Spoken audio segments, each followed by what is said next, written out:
I always thought my son Aiden loved me. After his father passed away, we both went through a lot. I cooked for him, supported him, and tried to keep the house warm and full of love. But something inside him started to change. Slowly. Quietly. It began with small things. He stopped having dinner with me. He kept locking his room, even during the day. Then I started noticing the way he looked at the safe in my bedroom, the one where I kept important papers, some cash, and my will.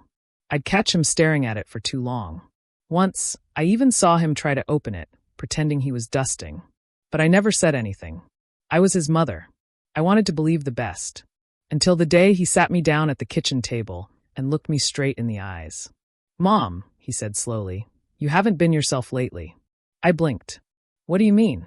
"You keep forgetting things," he replied. "You're paranoid. You said the neighbors are watching you. You thought someone broke in, but nothing was stolen. You're not well." I tried to explain. "Aiden, I never said that. I just said I heard noises. The doctor said that's normal as people age, right?" But he wouldn't listen. His face was already set like stone. "I talked to a doctor," he said. "And I'm getting you help. Tomorrow, someone from the center will come. They'll take care of everything." "What center?" I asked, my heart pounding. "You'll stay there for a while. Just to get checked.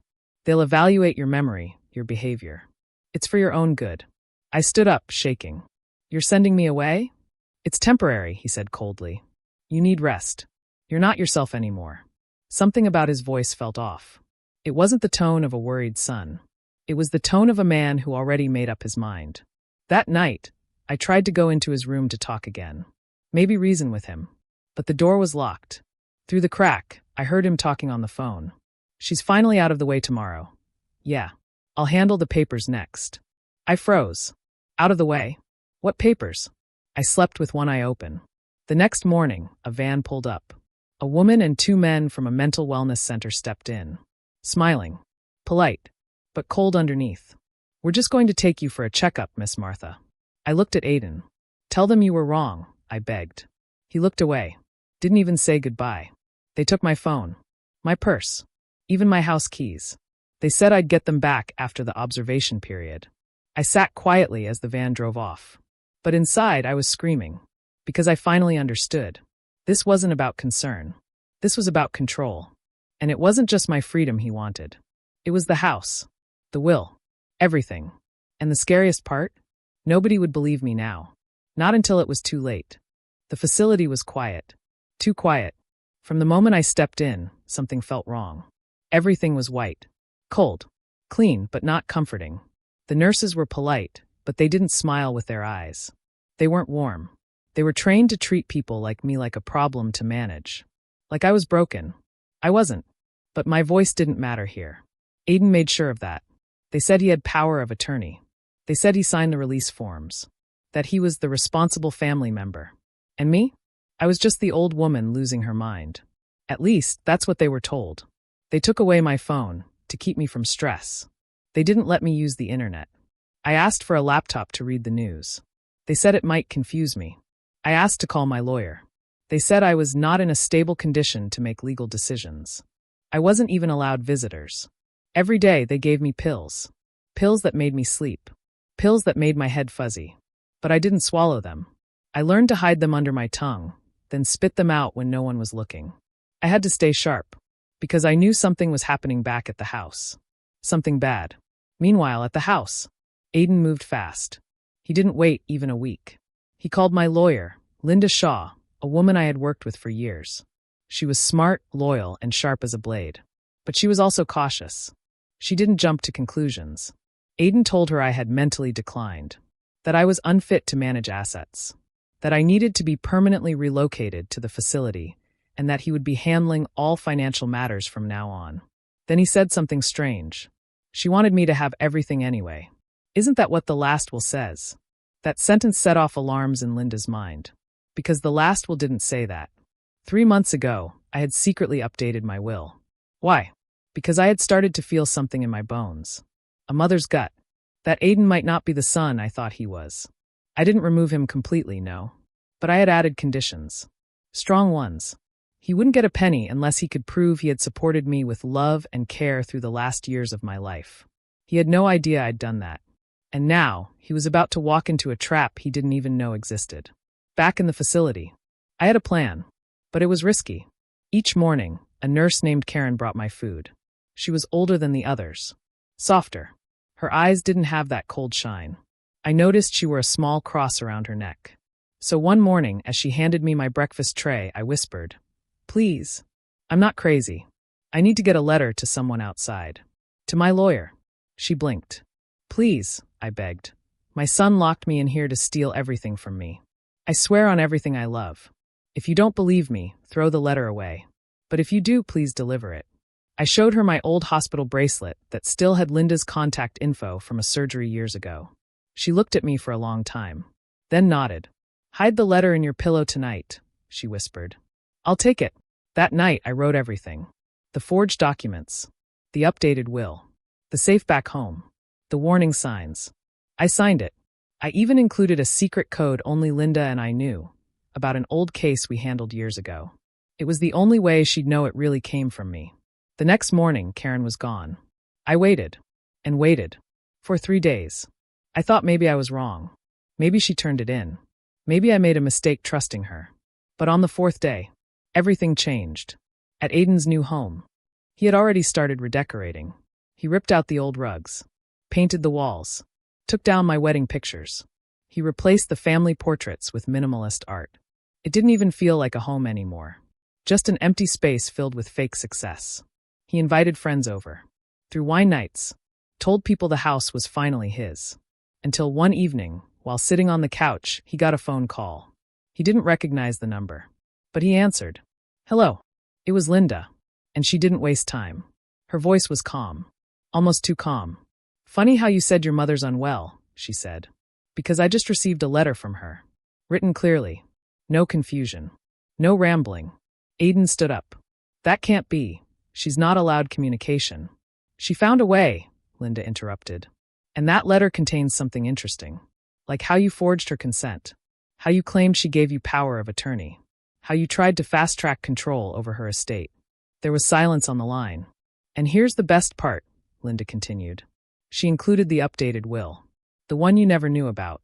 You were never meant to get the house without proving you actually cared for her. Looks like you failed that test." His hand trembled. I didn't mean to." Linda cut him off. "You're done, Aiden." Then she hung up. That same night, as Aiden stared blankly at the walls, unsure of what just happened, his doorbell rang. He opened it, and there stood a woman holding a camera and a stack of papers.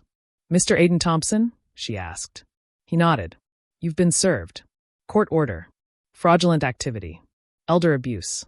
You'll need to appear in court." And just like that, the walls started to crumble. But he hadn't seen the worst yet, because his mother was coming back. And this time, she wasn't alone. Aiden didn't sleep that night. He couldn't. The moment Linda hung up, he knew everything was falling apart. For days, he ignored the panic. He told himself his mother was confused, that no one would believe her, that his plan was flawless. But now the lawyer had proof. And if Linda believed her, others might too. And that meant lawsuits. Jail time. Everything he had stolen gone. He paced the living room in silence, the room he had proudly redesigned. The walls that were once filled with his mother's memories were now cold, empty, painted gray. But now, even that gray started to feel heavy, like it was swallowing him. He didn't just feel guilt. He felt fear. For the first time, the consequences became real. Meanwhile, back at the facility, I didn't know if Linda got my letter. I didn't know if Karen had made it out safely. The only thing I had was hope, and the knowledge that I didn't stay silent. I had spoken my truth. And now, I had to wait, until the nurse walked in. Not Karen. A different one. Her name was Elise. She smiled softly and handed me a sealed envelope. "It's from Linda Shaw," she whispered. My fingers trembled as I opened it. Inside was a letter. It was short, but it changed everything. "Martha, I received your message. It was clear, powerful, and legally solid. I've taken action. Trust me. You'll be home soon. Stay strong." Tears ran down my face as I folded the letter and tucked it close to my chest. I wasn't alone anymore. The next morning, Aiden was trying to stay calm. He told himself maybe Linda was bluffing, that maybe she was just testing him. But then his phone rang again. This time, it was a number he recognized. It was the mental health facility. He picked up, thinking maybe they were calling to confirm something. Maybe things were still under control. But it wasn't what he expected. "Mr. Thompson," the woman on the phone said firmly, "we've received new legal instructions. Your mother's stay has been reevaluated. A court-ordered investigation is underway regarding the legitimacy of her commitment." Aiden went silent. "Additionally," the voice continued, "a medical board has been contacted to review her case. If her condition is deemed stable, we will have to report your previous claims for possible manipulation." "What are you saying?" he asked, his voice dry. "I'm saying, Mr. Thompson, things aren't going to go your way anymore."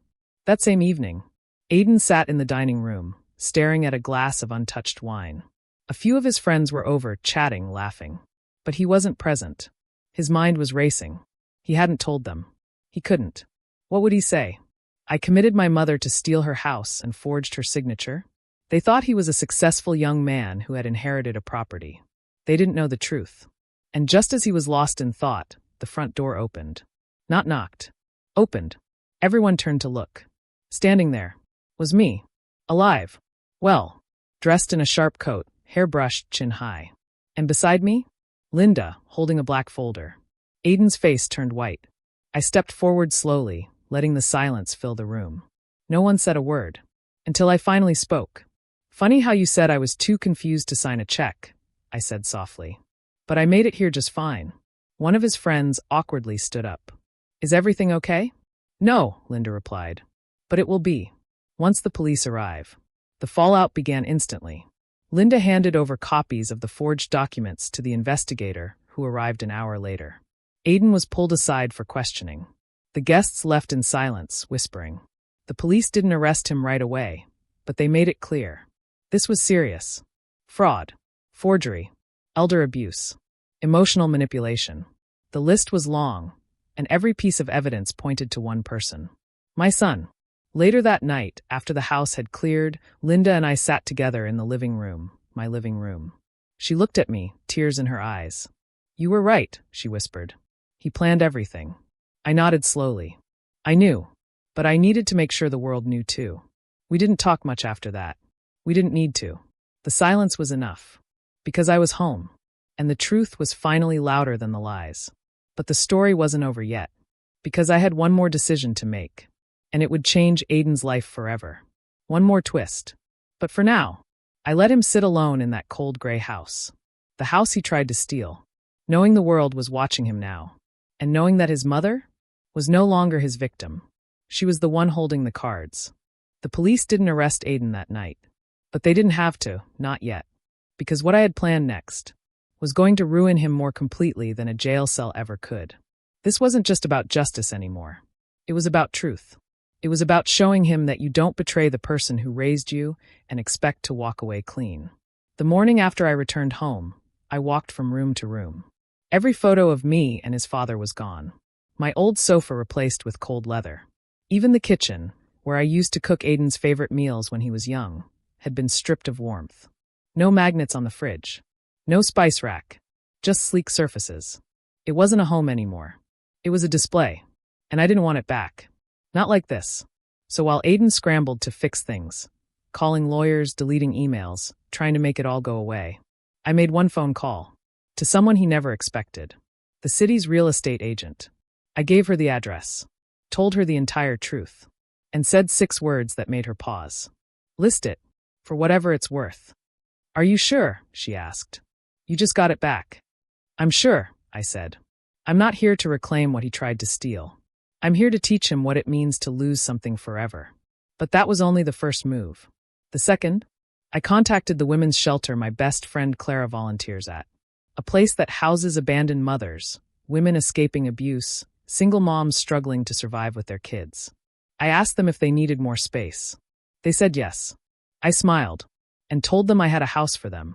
While the sale was being finalized, Aiden received another court letter.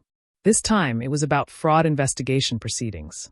The lawyer had submitted everything, his fake claims, forged signatures, his attempt to illegally claim power of attorney. The mental health facility had opened an internal review. Even the nurse I trusted, Karen, was ready to testify on my behalf. His bank accounts were being frozen for audit. He was banned from accessing any funds tied to my estate. And the worst part, He couldn't stop it. Because every lie he told, every signature he faked, every time he silenced me, had been documented. And now, the truth was screaming louder than he ever could. A few days later, I saw him. He was standing outside the house, staring at a sold sign. He didn't notice me across the street. He was just frozen, until a black SUV pulled up and 4 women stepped out. One holding a baby, another helping an elderly woman with a bag. They walked right past him, smiled politely, and unlocked the front door. My old house was now a home for women who had suffered the way I had. But worse, women who were hurt, silenced, manipulated. Just like I had been. But now, they had a key. A place. A beginning. Aiden looked like he'd just seen a ghost. And then, he saw me. We didn't say anything. Not at first. I walked toward him, slowly, calmly, like I wasn't angry anymore. And I wasn't. I was something deeper. Wiser. Stronger. He opened his mouth, tried to speak. But I raised my hand to stop him. You didn't just try to take a house, Aiden, I said softly. You tried to erase me. Replace me. Lock me away and wear my life like a costume. His lips trembled. I panicked, Mom. I was broke. I didn't know what to do. I tilted my head. But you knew how to lie. You knew how to fake documents. You knew how to tell strangers that your own mother was mentally unstable. He didn't answer. So I stepped closer.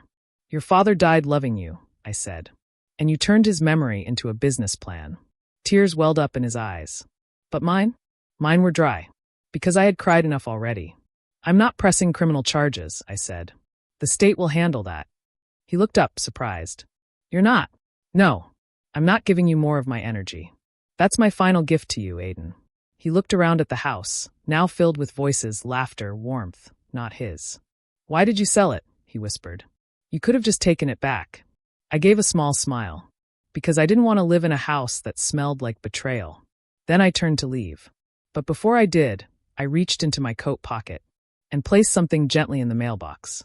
It was a note, on the back of an old family photo, written in black ink. I may be old, but I'm not blind. Enjoy the empty walls, Aiden. As I walked away, I didn't feel angry anymore. Or hurt. Or even proud. I just felt free. Because sometimes the best revenge isn't screaming. It's peace. It's letting the person who tried to destroy you sit alone in the silence they created. Knowing they didn't just lose a house. They lost the one person who loved them enough to fight for them. And now, no one would.